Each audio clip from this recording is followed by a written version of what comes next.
Good morning. It's Robert. I want to talk to you briefly about the third quarter of 2023, what's transpired in those 3 months as well as the full year, and then give you some outlook in terms of what we can expect for the fourth quarter and into 2024. So, since the third quarter has just ended, that means summer is over. Hope you had a great summer and hope you have a wonderful fall. So let's go ahead and get started. So this has been an interesting year. Last year, if you recall, 2022 was a tough market for both stocks and bonds. They typically, as stocks might go up, bonds will flatten, or if stocks go down, bonds generally rally and do quite well. As I've talked about before, 2022 was an anomaly in that both stocks and bonds declined, which is not something that is common. And so that is something that coming into 2023, a lot of the experts and pundits expected more of the same. However, it's been an interesting surprise in that the stock market has done quite well. And what's even more interesting is that if you look at the S&P 500, which consists of 500 different companies, most of those companies are actually flat or down for the year. So how is it that the S&P 500 has produced a positive return, yet most of the companies in the index have not done well? Well, it's because of the very large technology companies. They call them the top seven or so, have had strong returns, which has then buoyed the rest of the index. So that's something that's very interesting. We see that from time to time. And that's why having a portfolio of index funds makes a ton of sense. It's really hard to pick individual winners when you can usually do just as well, if not better, by owning a broad-based index. So let's look at Q3. So what this shows is not for the year, but it's really just for the last 3 months. And you can see that the third quarter was tough for both stocks and bonds, almost having a repeat from what we experienced in 2022. So across the board, both stocks and bonds performed quite badly. And the reason for that, and I'll talk to you in more detail, it really comes down to inflation and interest rates. Both of those etched up a little bit in the third quarter. The Fed had a couple of meetings and basically is saying that they're not done fighting inflation and they expect higher interest rates going forward, which has been a big drag on the markets. So you can see, however, if we pull back a little bit, that last slide was just the last 3 months. But if we look at the last year, so the last 12 months, we can see a broad-based rally in stocks and bonds, not just for the year, but over a 5-year period and over a 10-year period. So why is this important? Well, when we look at really short time horizons, a week, a day, a month, 3 months, a quarter, even a year, we can often get hung up on the short-term movements. But if we step back, we can be, I hope, convinced that over longer periods of time, the markets tend to do very well. And we can see this. So this is the U.S. stock market. Over the last year is up 20%. If we look back over 5 years, it's up 9%. Per year over that time horizon. And even over the 10-year, we can see really positive double-digit returns. And I know for a lot of investors who don't like short-term volatility owning stocks, they prefer cash, CDs, money market accounts, bonds. But you can see that although they seem safe in the short term, over longer periods of time, they just don't have much of a positive return. So they can be good for stability, good for some interest, but in terms of growth, bonds have never been the investment where you go to because you want to have growth in the portfolio, or frankly, even to keep up with inflation. This is why sometimes it's painful to own stocks, but over longer periods of time, stocks are the asset class that deliver the bulk of the returns. So this is a slide that I'm sure you'll recognize. It changes every 3 months, but the takeaway is the same. We'll often see really negative headlines, and when we look at those headlines from day to day, we can be spooked and we can be maybe almost convinced that we need to do something in the portfolio. If we see a really negative headline, we might be motivated to, well, just get me out, take me out of the market. Let's sell some stocks. But what is so interesting is that often you'll see a really negative headline and the market shrugs it off. It doesn't have any effect whatsoever. And so this is why it's important, as best as you can, and I know it's hard sometimes, but to ignore the headlines. The headlines are intended to get your attention and to really to scare you. I mean, that's the majority of the headlines out there are really to scare you and to get you to click and get you to read more. They are not intended to help you become better investors or to grow your wealth. So I try your best to avoid headlines as much as possible. This is a great slide because it shows from a long-term perspective. Again, I'm all about long-term. These short-term moves, all they cause someone to do is to become emotional and then make emotion-based decisions, which are often do not lead to positive outcomes. So you can see here that over long periods of time, the market generally goes up. Yes, that it means, of course, that there will be times where there is declines. It happens. We've lived through them before. But if we can ride out those declines, ride out that volatility, there is a good chance that over the midterm and certainly over the long term, that there will be positive returns. And this is likely my favorite slide because what this shows is these blue bars represent how the market performed in that year, what it closed at for the year. And you can see that most of the blue bars are positive. You see a handful of these bars that are negative. So the negative bars show that for that particular year, the market was down that amount. So 2009, for example, the market was down 27% for the year. So the first takeaway is often the market is positive versus negative. The second thing you'll notice are these red dots that appear. And you can see that almost every single year there is a red dot. And the red dot shows that at some point during the year, the market was down that amount for the year. So at some point, the market was down. Let me move this.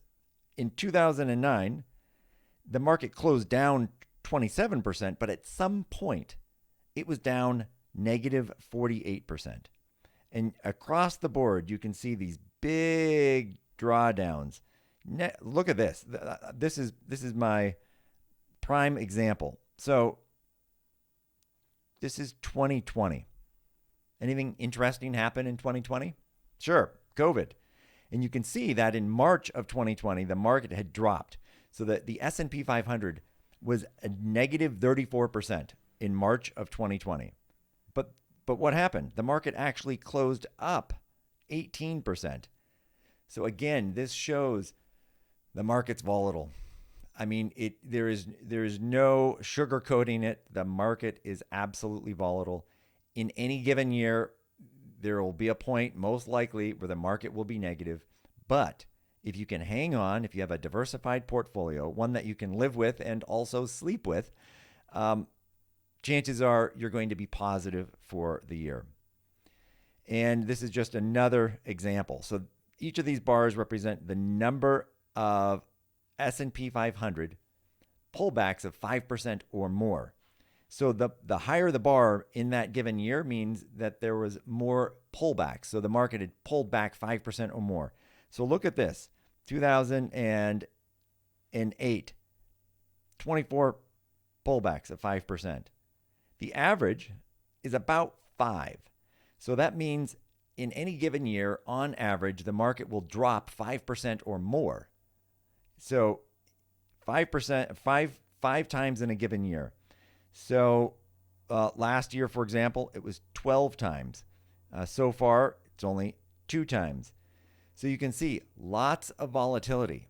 So if you happen to read a headline that says the market's pulled back 5% or 6%, just know that that's really nothing to be too concerned about because this happens all the time. There have only been a few years where that hasn't happened, but it's very, very rare. So when you see that, just know that just comes with the territory of being an investor. And I know for a lot of people, I know none of you, but others, maybe friends or family, will talk about, well, we should try to time the market. Let's I'm hearing some negative news out there. Let's get out of the market. And then after the market declines, we'll just jump back in. The problem with that is that it's nearly impossible to do consistently. I often joke that there's only one guaranteed way to become a millionaire investing in the stock market, and that's to start with $1 billion, invest it, and try to time the market, because you'll ultimately end up with just $1 million. So a bit facetious, but not too facetious, because timers, people who try to get in and out of the market, it's really very difficult to do, and no one's consistently done it. So this is why it makes sense to stay invested, to have a portfolio that makes sense for you, that a portfolio where you can ride out the volatility and that provides long-term returns for you. So I talked about this slide in the last video 3 months ago, and it's really important slide because what the shaded blue represents are basically earnings per share, and the dark blue line here represents what the market is doing. And often you'll have earnings of companies coincide with what the market is doing. So if earnings are strong, chances are the stock market is going to be strong, because really the stock market is just a representation of how well the companies are doing. Are they making money or are they losing money? So what you'll often see is that as earnings start to go up, the market follows. As earnings start to come down, the market follows. Once in a while, you'll have a situation where there is a disconnect, where earnings or the market don't move in tandem. And one of two things will likely happen. So right here we have earnings expectations quite good, but the market quite negative. Earnings were going up, the market was going down. What's going on? Well, only one of really two things can happen at that point. Either earnings will come down and match where the market is, or the market will go up to match the earnings. And that's exactly what we saw happen just recently. Is we saw, let me try to remove this, is that from here, there was a big disconnect. The market was down, earnings were up, and we saw that the market then came up almost to meet those earnings. So that's always an opportunity that something has to give. Rarely will you see such a disconnect last for a very long time. But the big driver of what's happened in 2023 and even what's going to happen in 2024 all comes down to interest rates. Interest rates have been the driver of what's happened in stocks and bonds. So we can see here that for a long period of time, look at this, 2010, short-term interest rates, very, very low.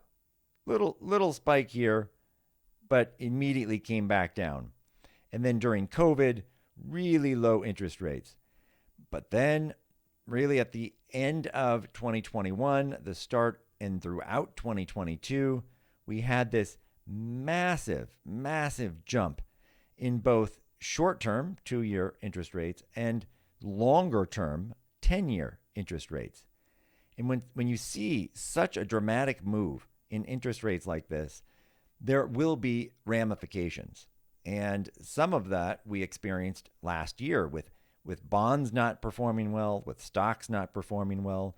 We may see struggles in real estate, housing, right? Because if someone wants to go out and buy a house now, a year and a half ago, they could get a 2.5%, 3% interest rate. Today, it's close to 8%. That makes owning a house much more expensive. So we're likely to see some ramifications as a result of these interest rates. And I know with volatility, a lot of times people want to just move to cash, put it in a CD, put it in a money market, and avoid sort of the volatility that's happening in the stock market. But when you do that, however, you might be earning maybe 4% or so on that CD, maybe 5% on that CD. But you also have to look at where is inflation? Am I making money after inflation? That's called the real return. Am I positive or not? And right now, even though you can get a pretty decent yield on a CD, after you take into consider inflation, you're still not making money. So again, it's a paradox. Putting your money in cash or something similar might feel safe, but over longer periods of time, it's actually less safe because you're not earning a return. And in fact, if you look at in inflation, you might be actually losing money as a result of that. So this slide looks at leading economic indicators. So economists have all types of statistics and measures that they look at to see if we are in a booming economy or if we are looking at an economy that might be slowing. And so what we often see is these leading economic indicators, which are these either darker bluish gray, or if it turns negative, then these orange. They often precede these blue bars. These blue bars are recessions. So you can see that we dipped right here in the leading economic indicators. And guess what? The leading economic indicators were actually leading. It showed that, yeah, we're struggling and we went into a recession. Same thing here. Leading economic indicators declined, and shortly thereafter, we had a recession. Same thing here. You can see dipped negative, recession. Dipped negative, recession. Dipped negative, recession. Dipped negative, recession.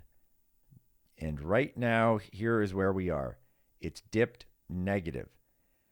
Currently, we don't have a recession. But if history is any guide, there is a decent chance that we might experience another recession over here. It's not guaranteed, but it is possible. As we can see here, it dipped negative, but we did not have a recession. And here, but we did not have a recession. So that's the big question, is when you raise interest rates as quickly as we have and as dramatically as we have, things are bound to break. We see that banks are struggling. Again, real estate might struggle as a result, and we could fall into a recession. There's talk of a soft landing. If you hear that phrase, that simply means, can we raise interest rates enough to curb inflation, but not so high that it kills the economy? That's what a soft landing is. There are some economists that say, yes, that's a high probability. Others say it's really going to be hard to orchestrate a soft landing when interest rates are this high. So far, earnings have kept up. Companies are still producing and making money, and the consumer is still spending money. So right now, there is no recession, but I would not be surprised if we experienced a recession at some point, maybe over the next few months, maybe in 2024. And you can see here, unemployment rates, again, have been very, very low recently. Obviously, we had this spike. That's because of COVID and the lockdowns. But you can see that the U.S. average unemployment has been about 6% or so. We are well below that. That's putting pressure on basically hourly wages, which companies out there are trying to hire people. There's not a lot of people looking for work. So what happens? In order to attract the workers, they have to pay more in wages, which leads to inflation, which the Fed is trying to curb. So all of these things are interrelated. So if we have a recession, we are likely to see unemployment go up and earnings come down, which again, if you're the Fed, might not be such a horrible thing. Their number one job is to curb inflation. So that's what they're focused on doing. And you can see inflation is measured by the CPI, the Consumer Price Index. And again, for many, many years, I mean, look at this, going back to the early 1980s until today, we have had low inflation, 2%, 3%, sometimes even lower than that.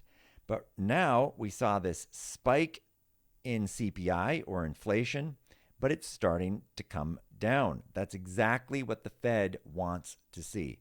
So if we can bring this down even more, down to maybe 2.5%, 2% would be ideal. Then the Fed can back off on raising interest rates, which would be a huge driver of growth and stock market returns if that were to happen. And you can see that the asset class performance year to date. So for 2023, these are different asset classes, and here's how they've performed. So S&P 500, U.S. large stocks, the best performer. And you can see international, while positive, less than half the returns of where the U.S. stocks are. You can see emerging markets are down, small companies are down.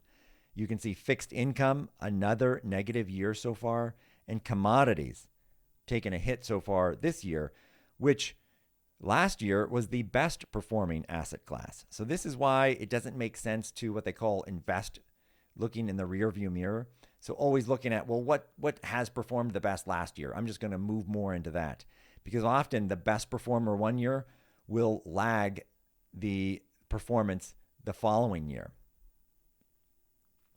So that's the Q3 2023 report. If you have any questions about the markets, if you have any questions about your portfolio, please feel free to reach out. Let's schedule a time where we can talk and I can address any questions that you might have.